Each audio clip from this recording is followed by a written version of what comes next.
Good morning guys. For today's video ay mangunguha tayo ng bunga ng native ampalaya. Pero bago natin ipagpatuloy sa mga baguhan pa lang, please subscribe our YouTube channel. Sana ay matulungan nyo ako na dumami tayo dito guys sa ating YouTube na maliit pa lang. At paki-like na din po sa mga video na inyong napapanood.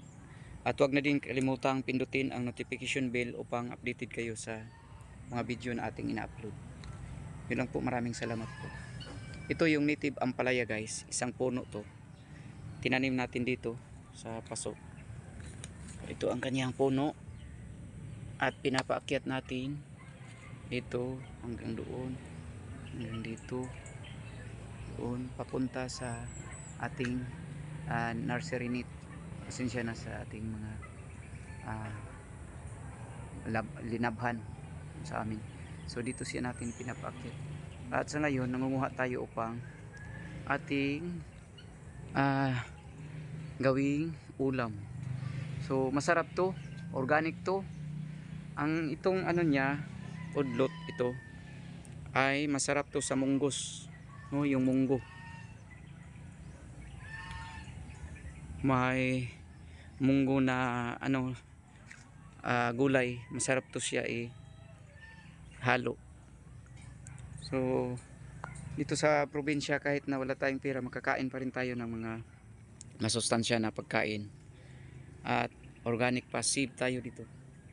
So no need na maggasto pa tayo ng malaki pang pera upang makakain tayo ng mga masarap na pagkain. Ito ay masarap na to at organic pa.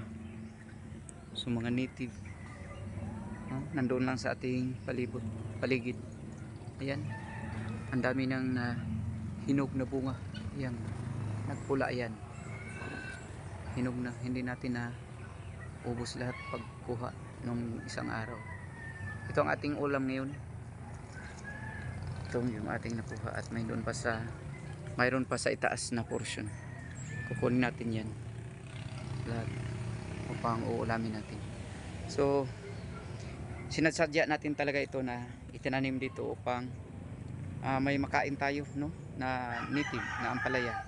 At saka ang udlot nito, yung talbos niya, ay gagawin nating panghalo sa ating munggos na gulay. At ito ay gagawin nating shading ng ating deskanso upang hindi masyadong mainit habang didiskanso tayo dito sa labas na ating bahay. Yun lang po guys, maraming salamat po sa inyong suporta sa ating mga vlog. God bless sa lahat. Happy farming.